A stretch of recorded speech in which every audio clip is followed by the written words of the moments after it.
Señoras, señores, amigos e amigas, moi boa noite, saúdos desde os estudios centrais de Canarias Baixas en Ribadumia.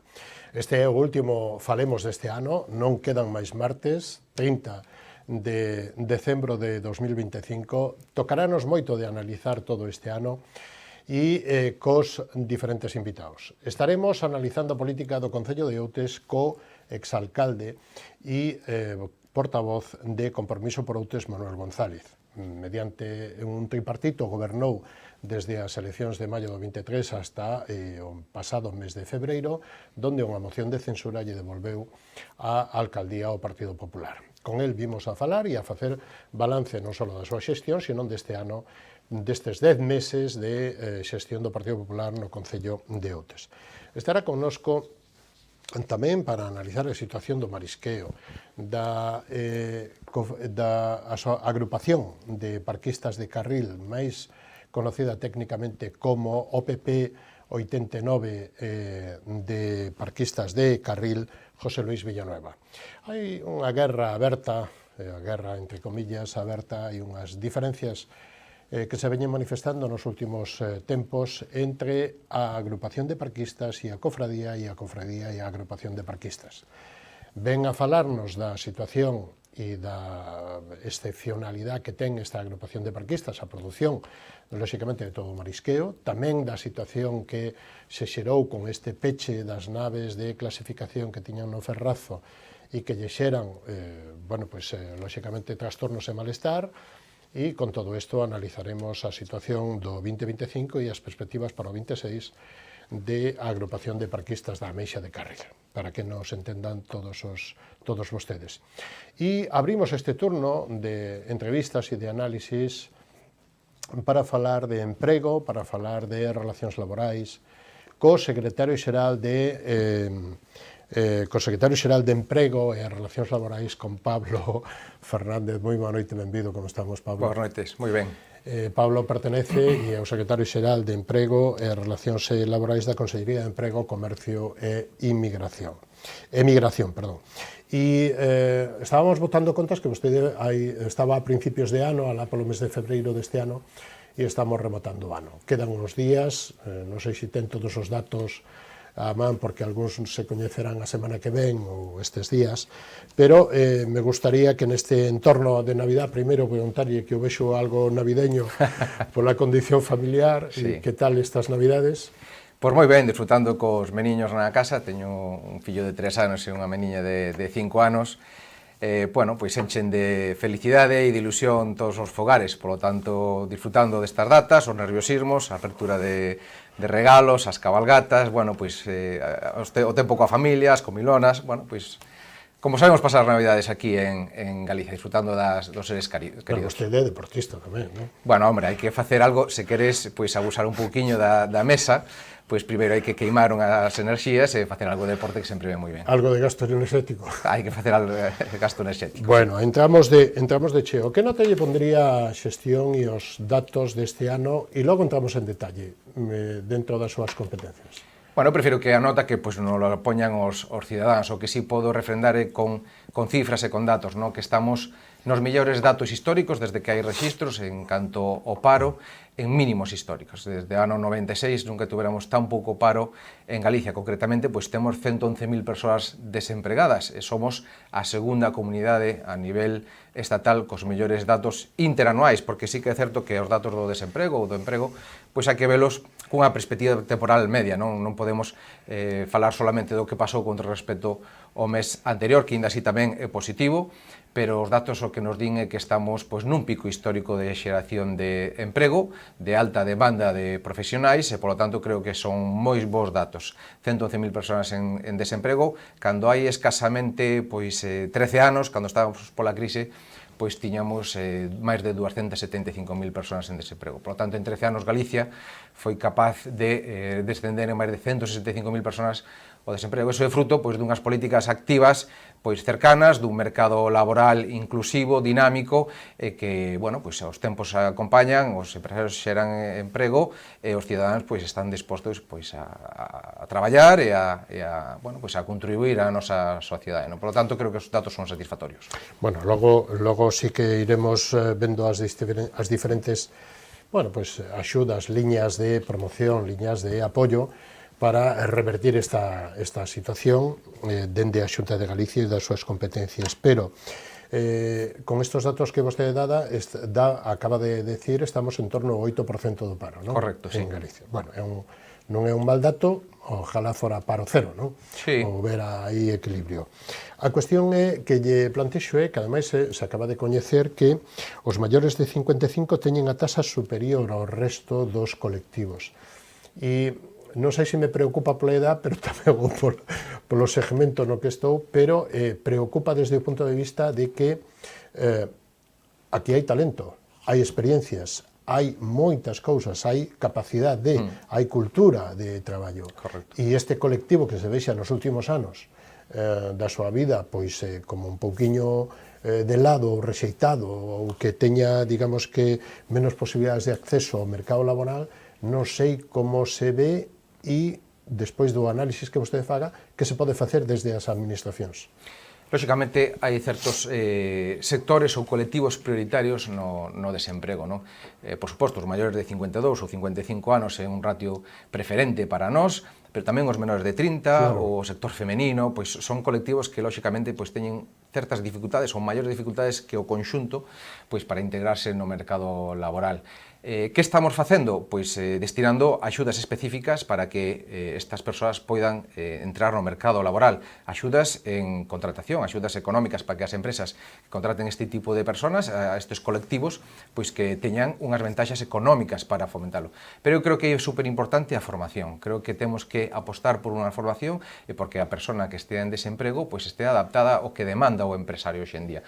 Por lo tanto, estamos facendo políticas de acompañamento para a formación a través das nosas oficinas de emprego para aquelas persoas que queran formarse e que poden estar o día actualizando os seus currículums e mellorando a súa empregabilidade. Por lo tanto, eu creo que é moi importante que sexa do colectivo, que sexa esta persoa que este no paro ou no desemprego, pois que sempre teña pois a inquidanza de estarse formando. Hoxe en día, pois as novas tecnoloxías cada vez vemos como interfiren máis no noso día a día, por suposto, pois no noso traballo. Por lo tanto, temos que estar preparados para que con microcredenciais, con microformacións, que podamos ir adaptándonos ás diferentes realidades que nos van demandando o noso mercado laboral. Pero hai moitos, entendo que, bueno, pois, desde o punto de vista de traballos que xeren ou que necesiten moita demanda informática ou tecnolóxica, sexa complicado, pero outros moitos que non necesitan ese tipo de, digamos que, habilidades, sí tendrían, e, sin embargo, é un colectivo dos queimaos, non? Sí, sin embargo, mira... É un cambio tamén, digamos que, de dinámicas de contratación por parte das empresas que poidan ver que está... Claro. E que non... Moitas veces está un pouco estigmatizados certos colectivos, non? Mira, eu fai escasamente uns meses participaba en unha feira de emprego que organiza concretamente a Cámara de Comercio de Coruña, que lle chaman Emprego máis 45, non? E aproveitei pois esa visita para falar cos diferentes empresas. Non hai que olvidar que estamos nun momento que hai alta demanda de emprego, non? As empresas necesitan, moitas veces cóstalles incluso atopar certos perfiles, non? Nesta feira de máis de 45 anos falaba cos empresarios e decían que sí que recoñecíanme que a veces vamos a coller a alguén novo, alguén de proyección e tal.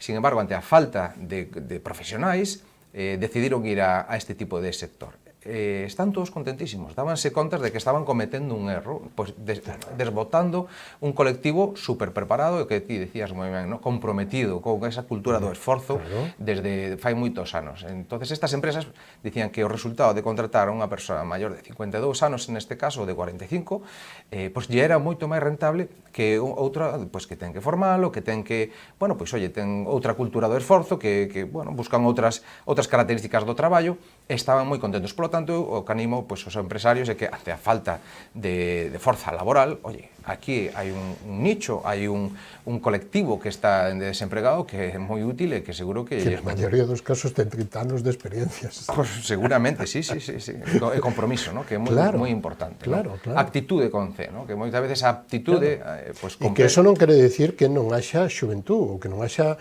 contrastes. Unha empresa de máis de 10 ou de 15 ou de 20 traballadores pode ter os diferentes diferentes niveles, de 50, de 18 ou de 20 e... Eu creo que eso enriquece calquer organismo, non? É máis unha empresa. De feito, as empresas ou os líderes que teñen este tipo de situacións están encantadas e as divulgan a través das redes digamos que das boas condicións e das grandes rentabilidades que consiguen con estes equipos. Correcto, mira, pasábame unha anécdota moi boa porque temos un programa específico para incentivar a empregabilidade en colectivos con discapacidade, non? Visitábamos unha empresa en Vigo que, bueno, confesábame que a primeira vez que se plantexou era unha persona con síndrome de Down que o puxeron a traballar ali gracias a unha axuda da Xunta de Galicia, pois recoñeceronme que lles deu moito medo, non? De, bueno, oye, a ver se non nos ralentiza a produción e tal.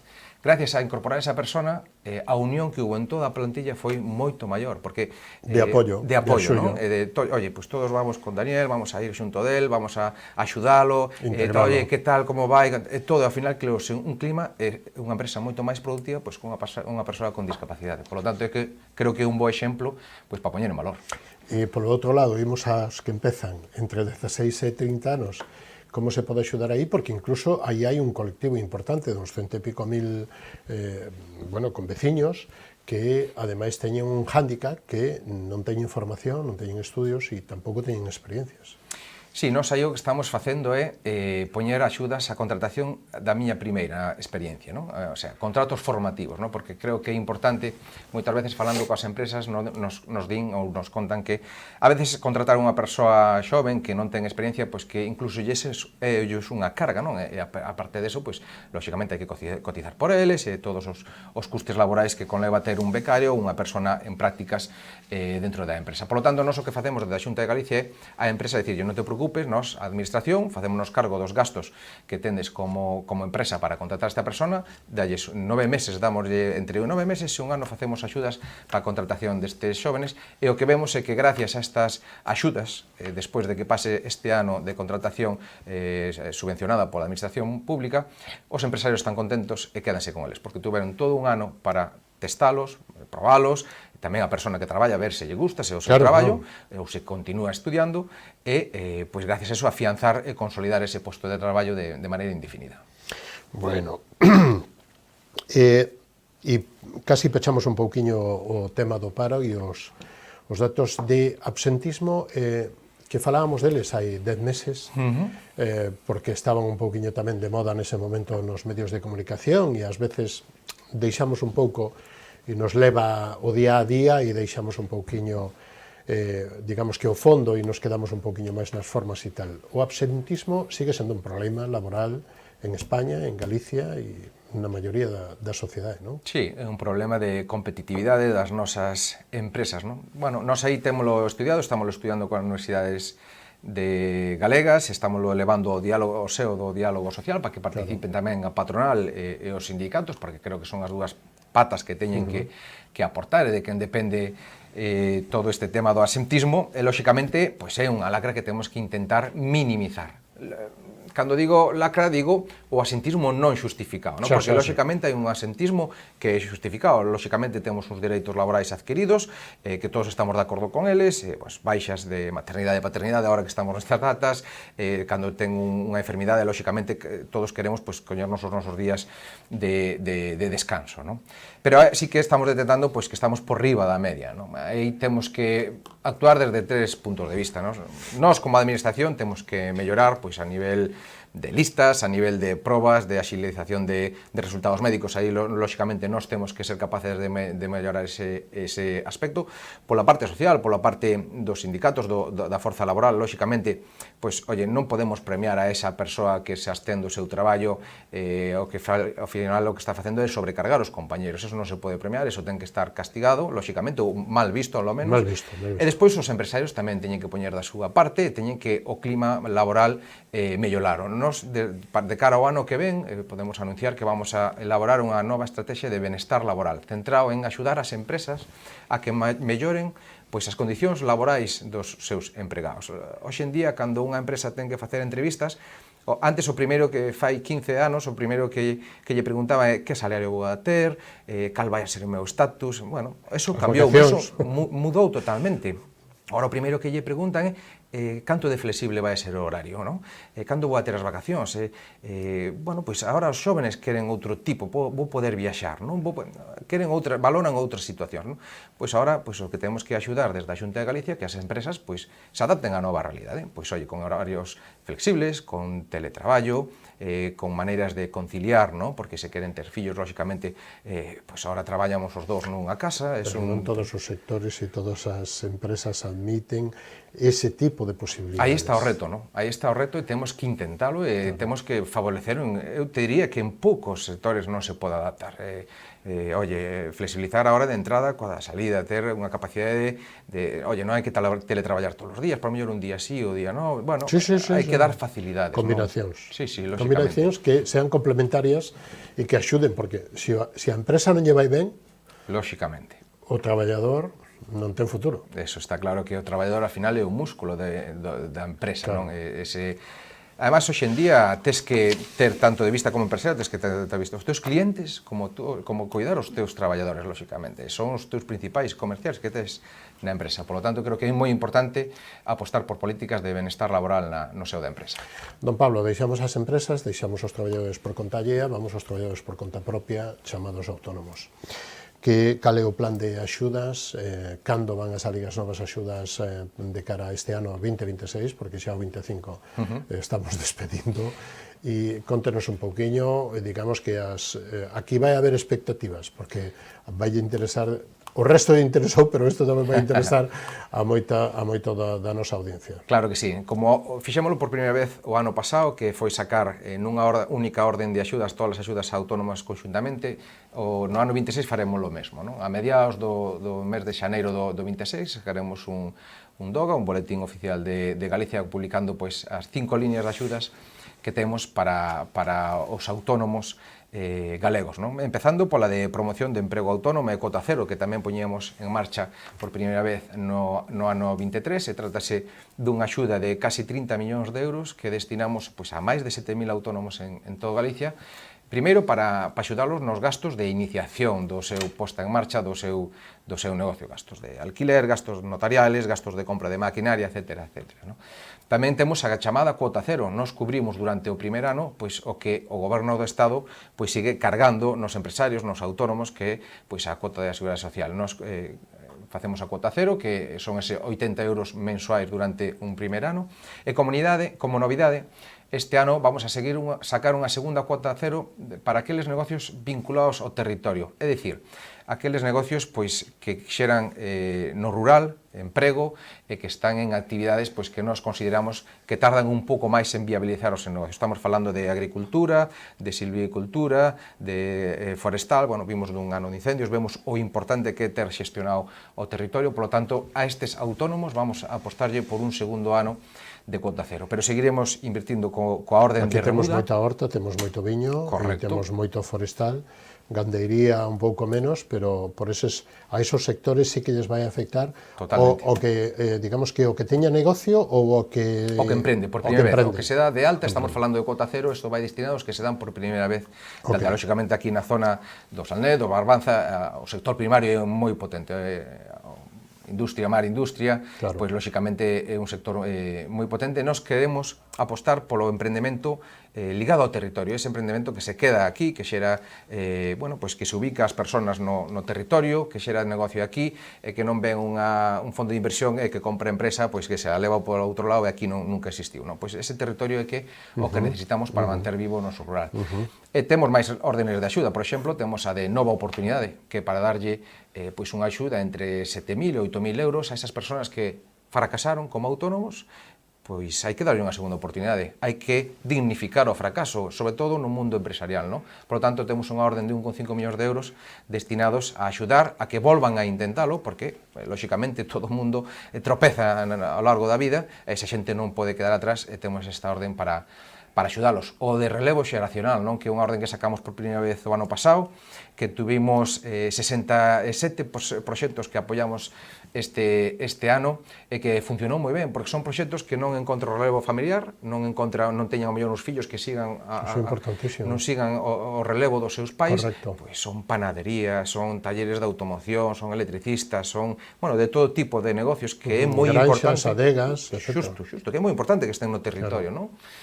Axudámoslos cunha axuda de hasta 30.000 euros para esa persona que ven que colle ese negocio. Pero que non ten que ser, poden non ser familiar, non? Poden non ser familiar. De feito, ser amigo, coñecido, veciño, o que sea. De feito, este ano o que estamos detectando é que moitos desos negocios que nos está collendo é xente que galegos retornados do exterior, non? Xente que ven ao mellor cunha cultura emprendedora superior ou máis emprendedora que os de aquí, que están collendo, facéndose cargo deses negocios e están moi contentos, traendo a súa familia e xerando núcleos. Por lo tanto, vamos a seguir apostando polo relevo xeracional, que é un reto que temos encima da mesa. Claro, hai negocios que están funcionando ben, que os propietarios se queren xubilar ou pechar e dedicarse a outra vida porque non poden, ou por edad ou polo que sexa, e ese negocio é importante que haxa unha axuda para alguén que queira continuar con esa actividade, non? Pensemos nunha panadería, nun ultramarinos, calquera localidade pequena de 200 personas. Fai un servicio esencial para esa comunidade, por lo tanto é importante que lle demos continuidade con este tipo de órdenes de axudas. E iso saldrá a mediados de xaneiro? De xaneiro un par de semaniñas, 2-3 semanas? Correcto, sí. 2-3 semanas estamos aí. Aí está pendientes do DOGA.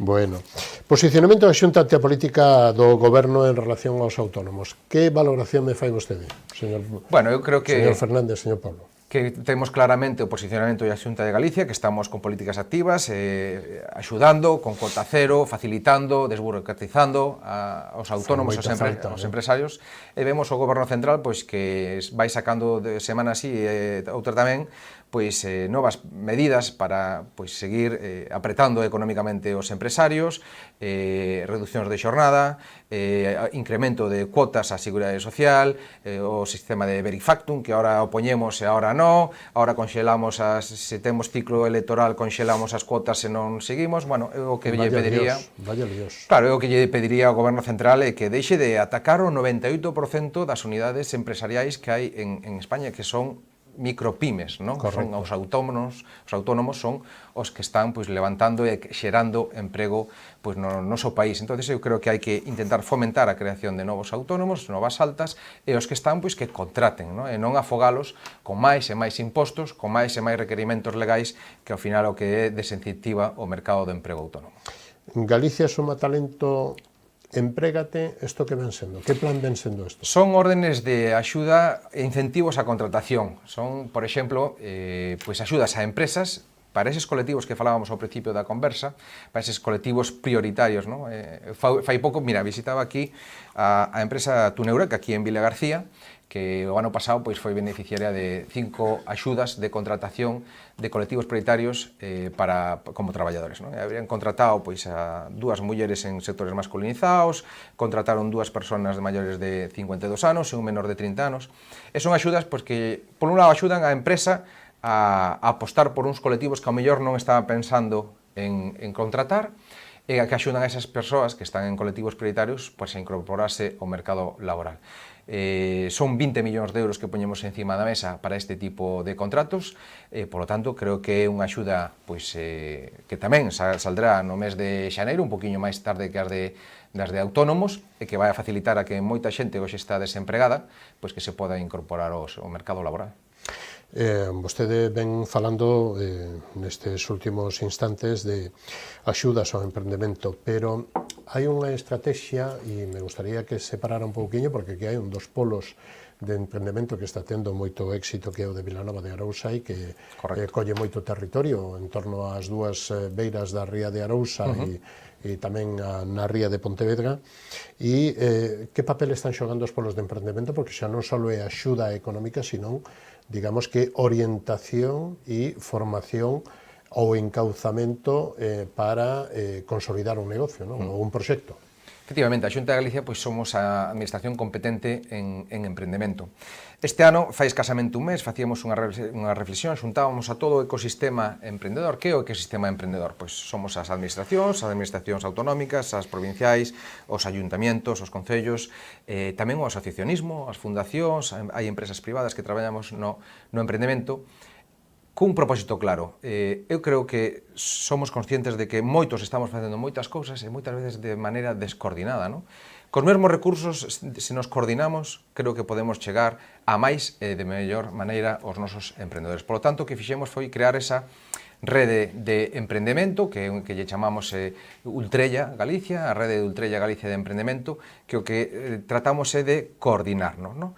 E unha vez que nos coordinemos, como podemos axudar aos emprendedores? Eu creo que hai dúas maneiras, con incentivos, con axudas económicas, como acabamos de escribir, pero tamén con servicios, non?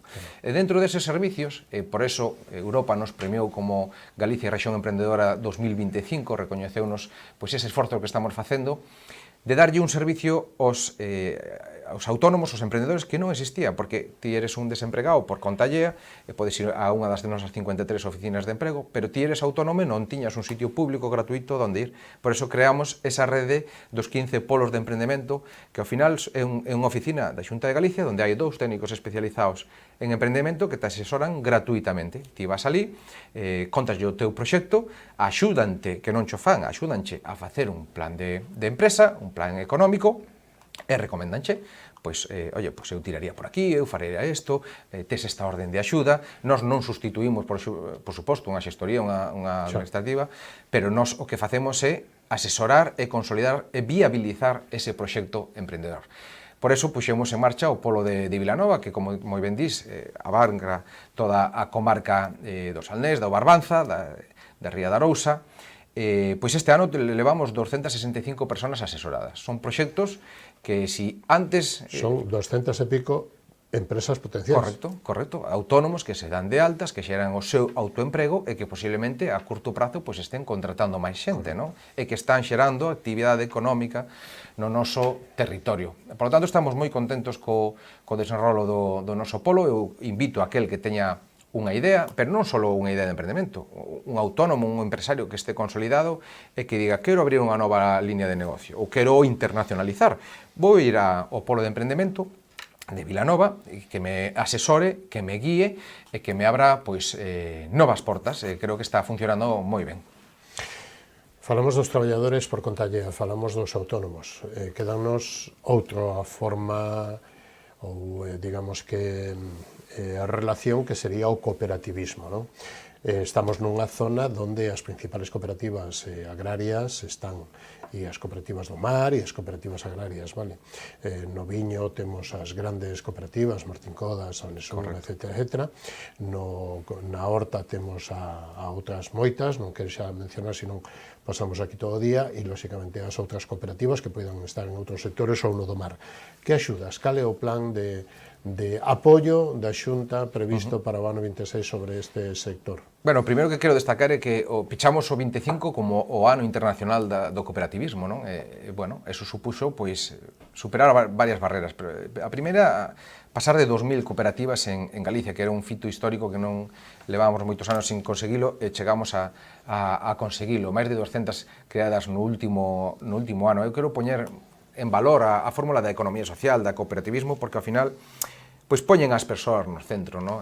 Son as propias traballadores, os propios cooperativistas os que toman as decisións en asamblea e, polo tanto, son donos do seu futuro, non? Daquel camiño que queran emprender. Lóxicamente, temos apoios á transformación de SLs ou de autónomos en cooperativas ou en sociedades laborais, non? Temos axudas pois para ese relevo tamén xeracional, non? Acórdome, pois, ademais, nunha empresa aquí que iba a pechar, que gracias a que os seus traballadores puxéronse de acordo, crearon unha cooperativa, e esa actividade pudo seguir adiante porque os seus traballadores transformáronse en cooperativistas, polo tanto, en donos da súa empresa, e deronlle viabilidade a ese negocio. Aí vamos a estar a Xunta de Galicia, como decía antes, primeiro asesorando gratuitamente, dando un servicio, e despois apoiando económicamente para esas altas, para eses inmovilizados, para a compra de novo material, etc. Tamén axudas que, por suposto, que co inicio, como son habitual na administración, pois co inicio do ano saldrán todas en xaneiro, febreiro, axudas que van hasta 30.000 euros para cada un dos cooperativistas para que podan iniciar a súa actividade. Que lle pide Pablo Fernández, secretario xeral de Emprego e Relacións Laborais aos Reis para o ano 2026, non a nivel familiar, sino a nivel profesional, de responsable político? Bueno, o primeiro que lle pido é ilusión, sobre todo no eido laboral. Eu creo que todo o proxecto personal nace na autonomía de cada un de nós, e para eso é necesario ter un traballo, ter un proxecto empresarial, ter unha ilusión, Por lo tanto, o que me gustaría pedirlle ilusión para aqueles que todavía non están traballando para que poden encontrar un traballo.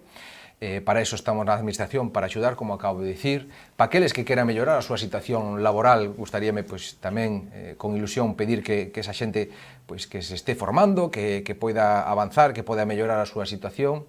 E para eses emprendedores que están iniciando ou que teñen un proxecto empresarial xa consolidado, que con ilusión podan seguir xerando máis emprego, viabilizando o seu negocio e xerando máis riqueza, que ao final son eles os que xeran os nosos impostos e como mantemos esta sociedade, como mantemos o estado de bienestar de todos nós. Somos os que facemos país.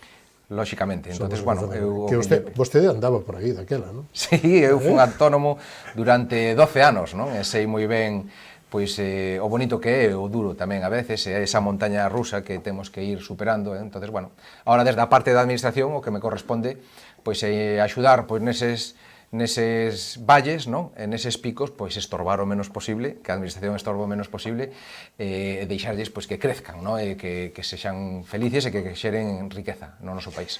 Tengo un minutiño para decir, nos quedamos sin tempo, pero tengo un minutiño para decir o que vostede queira ou que non lle preguntei sobre esta visita hoxe a estes estudios de Canarias Baixas. Xa que estamos nestas datas, o que toca creo que desexalles a todos un feliz 2026, unhas boas festas, que disfruten da familia, reiterar a miña solicitude aos Reis Magos desa carga de ilusión para todas as persoas que están no desemprego, para que poidan encontrar un traballo a corto prazo, para as que queran mellorar a súa situación laboral ou aqueles que teñan familiares, fillos ou netos que estén buscando traballo ou mellorando a súa situación laboral.